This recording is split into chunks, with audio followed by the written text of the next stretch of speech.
நான் இவ்வளவு அமைப்புகள்ல போய் நான் பெரிய ஆளு, எவ்வளவு பெரிய பண்டிதன்னா, இந்த வாழ்க்கையினுடைய நோக்கம் என்ன? நீங்க வாழ்றீங்களா, வாழலையா? சித்தர்களுடைய ஒரு உயரிய யோக தொழில்நுட்பத்தை பற்றி அறிந்து கொள்ள போறோம்.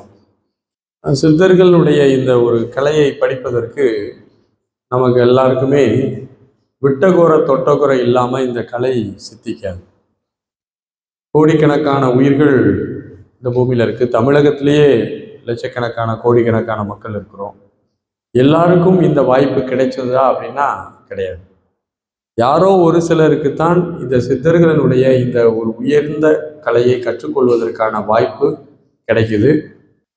ஆகவே இந்த கலையை கற்றுக்கொள்வதற்கு ஒரு அடிப்படையான ஒரு தகுதி, உங்களுடைய நூல் அறிவு, உங்களுடைய யூக அறிவு எல்லாத்தையும் அப்படியே தூக்கி உங்க முன்னாடி வச்சு எனக்கு காணிக்கையா கொடுத்துருங்க. நீங்கள் இந்த வகுப்பு முழுவதுமே உங்களை ஒரு வெற்று பாத்திரமா ஒரு காலி பண்ணி வச்சுட்டு ரிலாக்ஸ்டா உட்காருங்க. நீங்கள் ஏற்கனவே வாசியோகம் கற்றவர்களாக இருக்கலாம், ஆன்மீகத்தில் தெரிந்தவர்களாக இருக்கலாம். ஆனால் எதுவும் இங்க பயன்படாது. இங்க நம்ம அவ்வளோத்தையும் நீங்க காணிக்கையாக கொடுத்தா மட்டும்தான் உண்மையிலேயே ஆன்மீகத்தை உங்களுக்கு நான் கற்றுக் கொடுக்க முடியும். நிறைய கற்று வைத்திருக்கிறேன் அப்படின்னா உங்களுக்கு நம்ம சொல்லிக் கொடுக்கறதே ரொம்ப கடினமான சூழ்நிலையா ஆயிடும். அப்போ நீங்க முதல்ல என்ன செய்யணும் அப்படின்னா, நம்மை எந்த அளவு ஒரு வெற்று பாத்திரமாக இங்கு வச்சிருக்கோமோ அந்த அளவு தான் நிரப்ப முடியும். அதனால முதல்ல குரு காணிக்கை நான் என்ன கேட்குறேன் அப்படின்னா, உங்களுடைய இரவல் அறிவு, நூல் அறிவு, யூக அறிவு அனைத்தையும் ஒரு மூடையில கட்டி அப்படி தூக்கி வச்சுக்கோங்க. வேணா ஒரு குருவினுடைய கிஃப்டா ஒன்று தரலாம். நீங்க முடிஞ்சு போகும்போது அந்த குப்பையை திருப்பி தந்துடுறேன், கொண்டு போய் கிடைக்கும். ஆனால் நம்ம முழுவதுமே இந்த வெறுமனே ஒரு வெற்று பாத்திரமாக இருக்க வேண்டும். உண்மையிலேயே வெற்று பாத்திரத்தில் மட்டும்தான் நம்ம என்ன செய்ய முடியும், ஏதாவது நிரப்ப முடியும். ஏற்கனவே நிரப்பி வைத்திருக்க பாத்திரத்தில் என்ன ஊற்றினாலும் என்ன ஆகும், வீணாக விரையும் போயிடும். ஒரு ஜென் குரு அமைதியா உட்காந்து காட்டுல இருந்தார். அவர் உட்காந்து ஒரு கோப்பையில தேநீர் வச்சு ஊற்றி குடிச்சிட்டு இருக்கிறார். அப்படி குடிச்சுக்கிட்டே இருக்கும்போது ஒரு மெத்த படித்த மேதாவி ஒருத்தர் வரார். அவர் அந்த குருட்ட இன்ட்ரோ பண்றார். நான் இந்திய தத்துவங்களை எல்லாம் கரைச்சி குடிச்சிருக்கிறேன், கிரேக்க தத்துவத்தை எல்லாம் கரைச்சி குடிச்சிருக்கிறேன், உலகத்தில் இருக்கக்கூடிய எல்லா தத்துவங்களும் நான் கரைத்து ரெடியா வச்சிருக்கேன், எனக்கு நீங்க போதிக்கலாம் அப்படிங்கிறார். அவன் குரு என்ன, டீ குடிக்கிறியான்னு கேட்கிறாரா. குடிக்கிறேன்னு உடனே ஒரு கிளாஸை வச்சுறாரு. கிளாஸை வச்ச உடனே அந்த கோப்பையிலேருந்து ஒரு தேநீர் எடுத்து அந்த இதில் ஊத்துறாரு. டம்ளார் ஃபுல்லாக நிறைஞ்சிருச்சு. மேற்கொண்டு ஊற்றிக்கிட்டே இருக்காரு.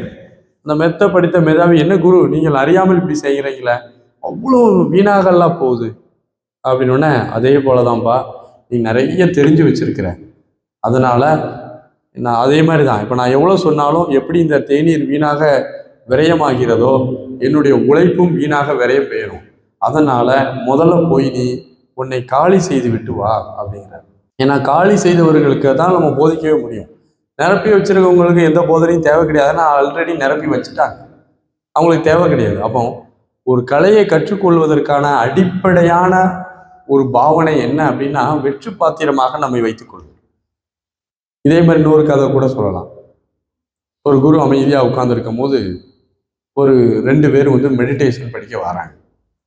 முதல்ல ஒருத்தன் வரான், அவன் ஏ அப்படின்னு வச்சுக்கோங்க. அவன்கிட்ட கேட்குறாரு, குரு நீ என்னப்பா மெடிடேஷன் படிக்க வந்திருக்கியா? ஆமாம். என்னெல்லாம் உனக்கு தெரியும்? எனக்கு இது எதுவுமே தெரியாது, இப்போ தான் ஃபர்ஸ்ட் டைம் வரேன். எப்போ உனக்கு 50 ரூபா ஃபீஸ் அப்படின்ட்டார். சரிங்க குருவை நான் கொடுத்துடலாம் அப்படிங்கிறான். இன்னொருத்தன் வரான், எப்பா நீ ஏதாவது இப்போ தான் ஃபர்ஸ்ட் டைம் வரியா? இல்லை நான் அங்கே போயிருக்கேன் இங்கே போயிருக்கேன், எல்லா அமைப்பும் நான் போயிட்டு வந்துட்டேன், இப்போ உங்கள்கிட்ட நீ ஒரு 10வது 11வது அளவு எனக்கு நீங்கள் குரு அப்படிங்கிறாரு. அப்படியாப்பா அப்படின்னு பார்த்துட்டு ஒரு கணக்கு போட்டு பார்க்குறாரு. பார்த்துட்டு உனக்கு 5000 ரூபா ஆகும்பா ஃபீஸ் அப்படிங்கிற. அவனுக்கு கோபம் தாங்க முடியல. ஒன்றுமே தெரியாதவனுக்கு 50 ரூபா ஃபீஸ் வாங்குறீங்க, நான் இவ்வளவு அமைப்புகளில் போய் நான் பெரிய ஆள், எவ்வளோ பெரிய பண்டிதன்னா, ஆனால் எனக்கு நீங்கள் 5000 ரூபா நீங்கள் ஃபீஸ் வாங்குறீங்களான்னு. எப்பா நான் உனக்கு சலுகை விலையில தான் 5000 ரூபா கொடுத்துருக்கேன், 50000 ரூபா ஃபீஸ் ஆக்சுவலாக.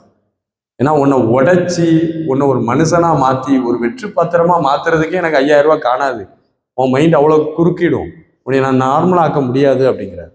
முதல்ல நம்ம எம்டினஸ்ஸா ஒரு வெற்று பாத்திரமா நம்ம உட்கார்ந்தா மட்டும்தான் நம்ம ஒரு கலையை கற்றுக்கொள்ள முடியும்.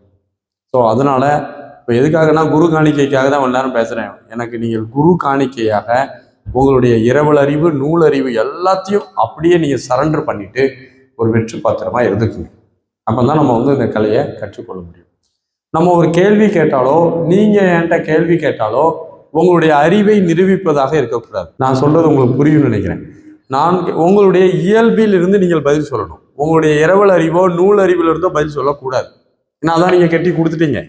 ஸோ உங்களுடைய வாழ்வியல்ல நீங்கள் பார்த்த அனுபவத்தை பகிர்ந்து கொள்ளணும். முதல்ல 2 செய்திகளை நம்ம பார்க்க போறோம். நான் கேட்குற கேள்விகளுக்கு நீங்கள் நல்லா பதில் சொல்லணும். இந்த வாழ்க்கையினுடைய நோக்கம் என்ன? நீங்கள் யதார்த்தமாக சொல்லுங்க. எல்லாரும் பிறந்திருக்கோம், இருக்கிறோம். நம்ம முன்னோர்களும் பிறந்தான், இருந்தான், இறந்தான். நம்மளும் பிறந்தோம், இருக்கிறோம், கொஞ்ச நாள் கழிச்சு போக போகிறோம். எல்லாருக்குமே கன்ஃபர்மேஷன் டிக்கெட், இதில் யாருக்குமே வெயிட்டிங் லிஸ்ட்லாம் கிடையாது. Confirm ticket.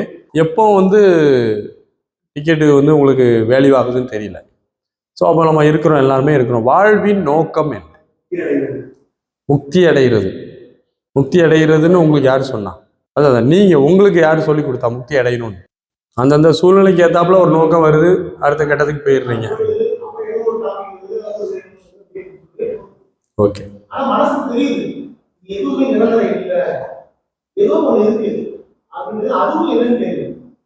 ஓகே. வேற யாராவது வாழ்க்கையினுடைய நோக்கம்? அது அவர் அதை சார் சொல்றது மாதிரியே தான். ஒண்ணு கிடைச்சோன்னா நூனை தேடி போகுது.